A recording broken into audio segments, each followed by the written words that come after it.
Peringatan Maulid Rasul di Gampung Punge Blangcut tahun ini berlangsung semarak dan ratusan hidangan pangule yang dikeluarkan masyarakat menyemarakan peringatan Maulid ini. Seperti tahun-tahun sebelumnya, Kampung Punge Blangcut tetap menggelar kegiatan peringatan Maulid Rasul. Memasak kuah belangong dengan kari sapi dan kambing masih menjadi tradisi yang dilakukan warga.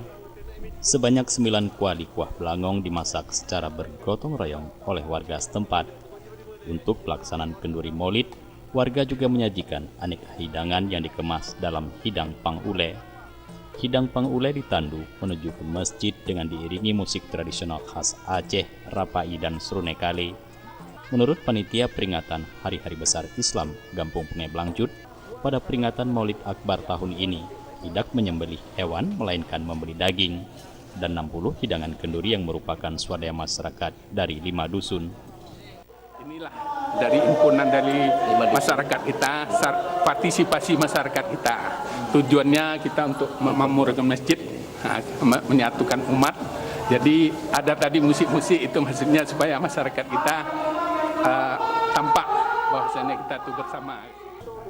Seperti tahun lalu, dalam peringatan Maulid Akbar tahun ini masyarakat Punge Blangcut masih tetap mempertahankan tradisi hidang pangule yang berbentuk rumah Aceh. Menurut Geci Punge Blangcut, Armaya Surya, hal itu dilakukan selain untuk menyemarakkan peringatan Maulid juga sebagai upaya melestarikan kembali adat dan budaya Aceh. Ini menandakan itu kan adat istiadat yang biasa kita laksanakan di sini. Kebiasaan kita di sini, setiap hidang yang dibawa oleh dusun ini dibarengi dengan Srunekale lah kalau kita bilang di sini. Selain hidang pangule, peringatan Maulid Nabi di Punge Blangcut juga dimeriahkan dengan penampilan grup zikir yang dibawakan oleh para pemuda setempat.